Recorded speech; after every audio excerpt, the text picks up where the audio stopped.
তোমরা এর আগে পরে অনেক ঘটনা শুনেছো, কিন্তু আজকে যে ঘটনা বলবো সেটা একদম বাস্তব সত্যি, একটা বিহারের ঘটনা। তা শুরু হলো। তা গল্প হলেও সত্যি। এই দুনিয়ায় শুরু থেকেই ভালোবাসা আর হিংসার মধ্যে যুদ্ধ লেগেই আছে।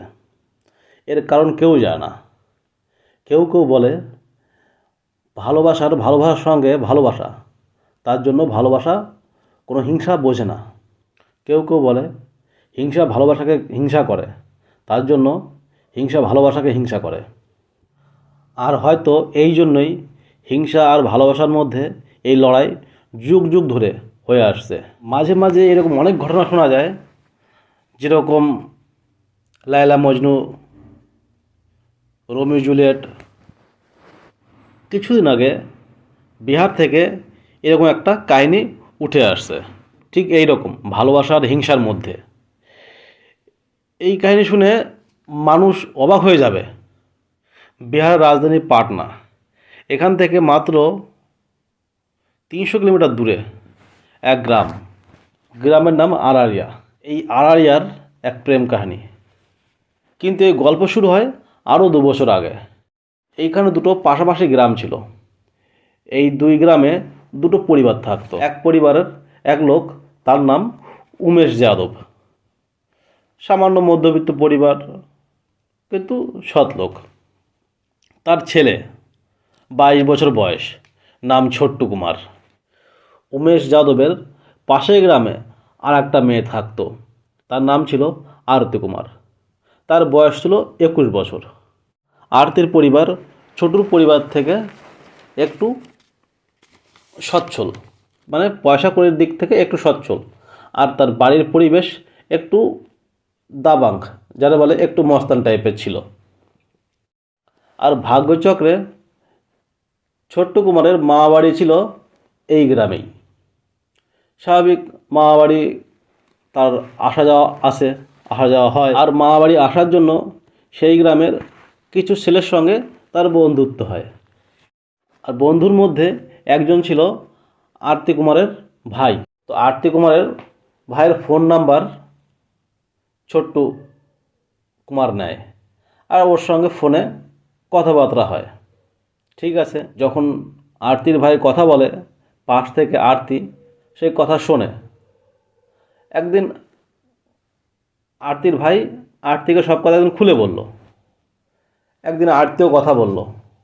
কথা বলার পরে আরতির মনে হলো যে তার সঙ্গে ছোট্টু কুমারের অনেক মিল আছে। তো সেই সূত্রে আরতি তার নিজের ফোন নম্বর দিল, ছোট্টু তার নিজের ফোন নম্বর দিল। এভাবে একজন আরেকজনের ফোন নম্বর নেওয়া দেওয়া হলো।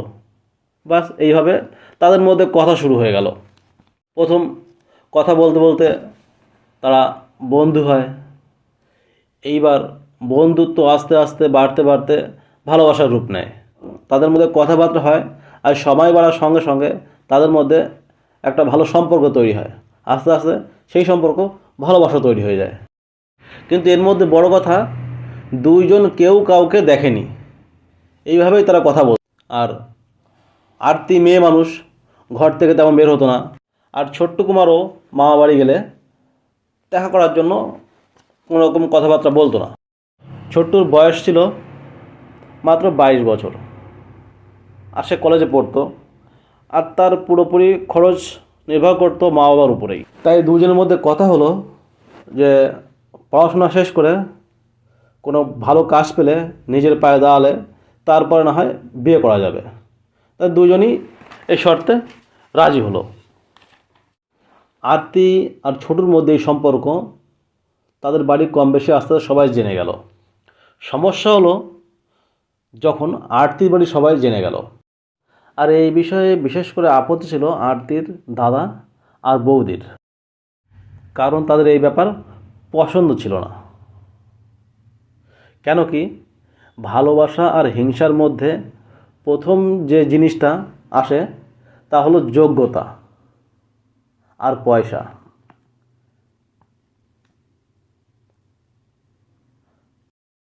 আর আগেই বলেছি, আরতির তুলনায় ছোটর অবস্থা একটু কম। আরতির বাড়িতে যে পছন্দ না, এই ব্যাপার তাদের দুজনের মধ্যে কম বেশি আলোচনা হয়।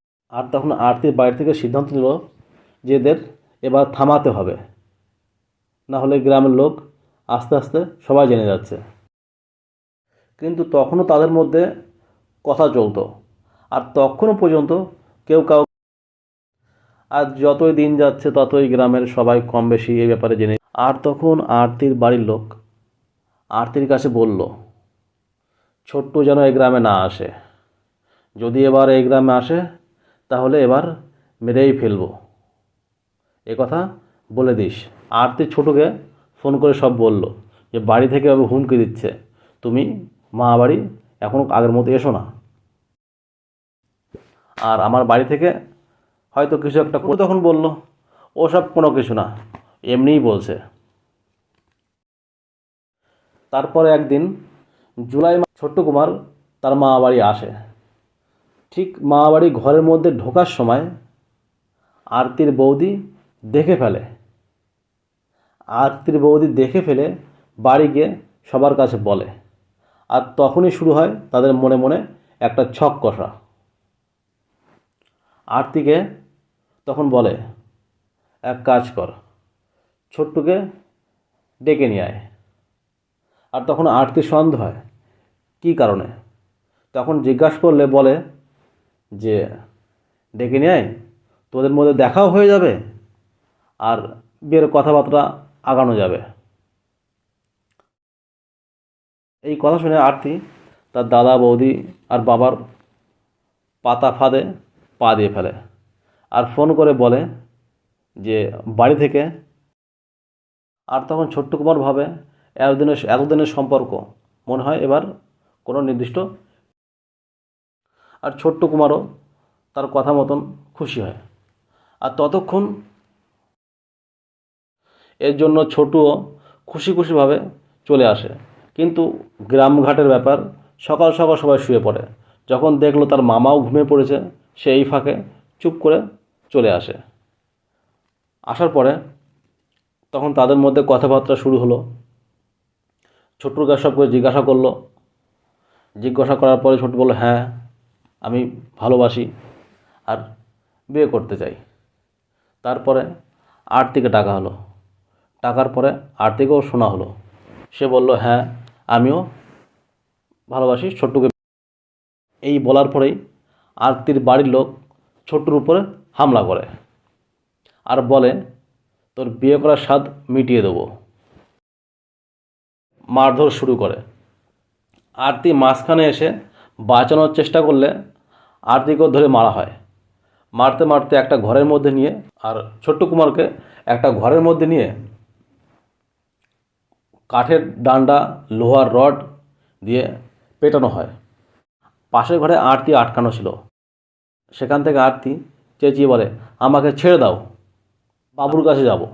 আরতি আবার ছোট্ট কুমারকে বাবু বলে ডাকতো। বাড়ির লোকরা মারতে মারতে ক্লান্ত হয়ে গেলে বাইরে চলে আসতো, আবার দরজা খুলে ভেতরে গিয়ে আবার পিটিয়ে বাইরে আসতো। এরকম হতে হতে ভোর 4টে বেজে। সেই সময় আরতি একটু স্বাভাবিক অবস্থায় এসে, তার কাছে একটা ফোন ছিল, সে ফোন দিয়ে ফোন করে ছোট্ট কুমারের বোনের কাছে। বোনের কাছে দিয়ে বলে যে বাবার কাছে ফোন দিতে, মানে ছোট্ট কুমারের বাবার কাছে। বাবার কাছে ফোন দেওয়ার পরে সব কথা খুলে বলে। খুলে বলার সঙ্গে সঙ্গে তারা তড়িঘড়ি করে যেমন অবস্থায় ছিল তেমন অবস্থায় চলে আসে ছোট্ট কুমারের মামা বাড়ি। ছোট্ট কুমারের মামা বাড়ি এসে মামাকে ডেকে নিয়ে সেই বাড়ি যায়। সেই বাড়ি গিয়ে দরজা ধাক্কা দেয়, ডাকে, কেউ ডাক শোয় না। কিন্তু ছোট্ট কুমারের বাবা ঘরের পেছন থেকে গিয়ে উকি দিয়ে দেখে যে ছোট্ট কুমার নিচে মাটিতে পড়ে আছে, বেহুশ অবস্থায় পড়ে আছে।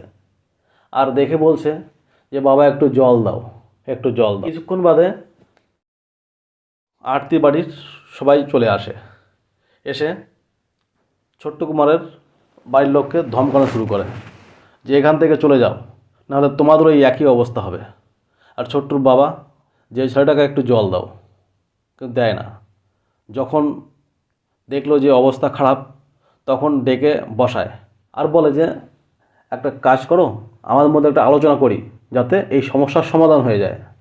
এইভাবে করতে করতে 1 ঘন্টা পার হয়ে গেছে, কিন্তু ছাড়েনি ছোট্ট কুমারকে।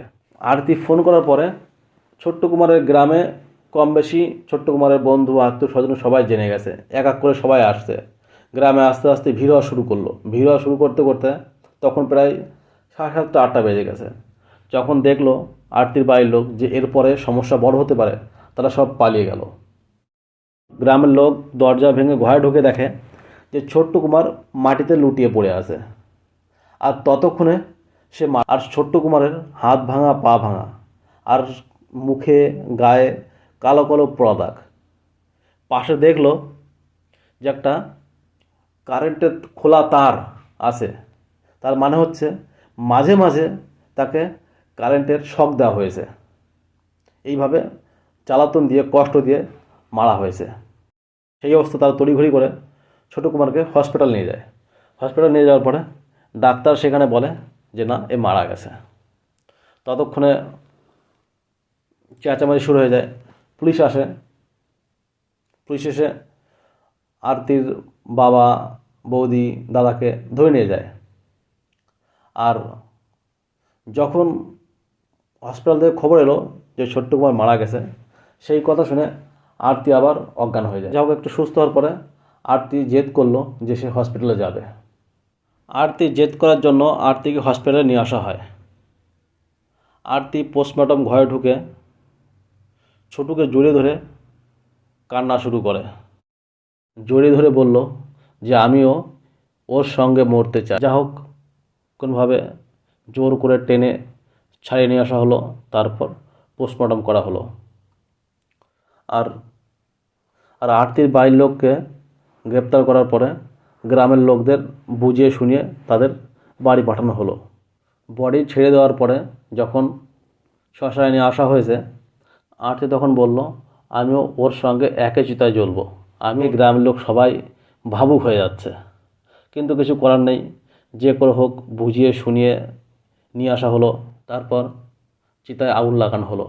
আরতির চোখের সামনে দাউ দাউ করে আগুন জ্বলে উঠল। আর আরতির ভালোবাসা আরতির চোখের সামনেই আস্তে আস্তে পুড়ে ছাই হয়ে গেল।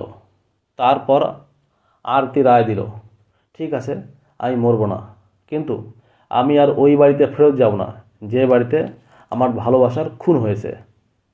আমি আর ওই বাড়িতে কোনো দিন ফেরত যাব না। এখন থেকে ছোট্ট কুমারের ঘরই আমার ঘর। আমি এখন থেকে ওই ঘরেই ছোট্টুর বিধবা হয়ে, আমার বিয়ে হলে আমি এই বাড়িতে বউ হয়ে আসতাম। আমার সামনে আমার ভালোবাসার চিতা সাজিয়ে দিল। আর কারোর সঙ্গে কোনো দিন বিয়ের কথা ভাবা তো দূরের কথা, আমি আর কোনো দিন কারোর সঙ্গে বিয়ের কথা ভাববও না। আর আমি সারা জীবন ছোট্ট কুমারের বিধবা হয়েই এই বাড়ি থাকবো। আর ওই বাড়িতে আমি কোনো দিন যাব না যে বাড়িতে আমার ছোট্টুর খুন হয়েছে।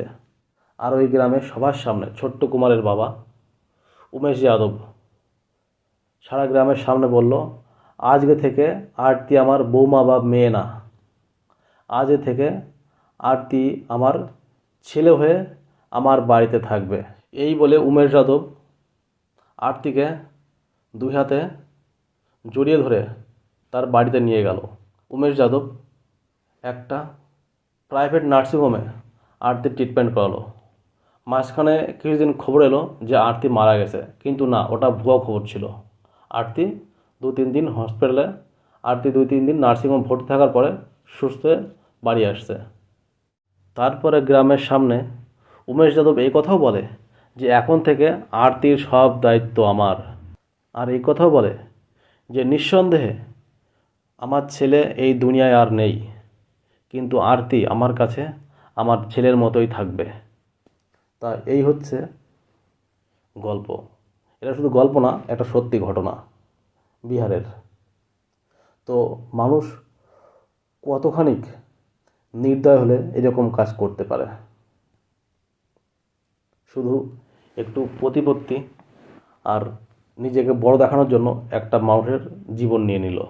তো আজকে এই পর্যন্তই। গল্প হলেও সত্যি, নতুন কাহিনীতে নতুনভাবে আবার নতুন করে দেখা হবে। ধন্যবাদ।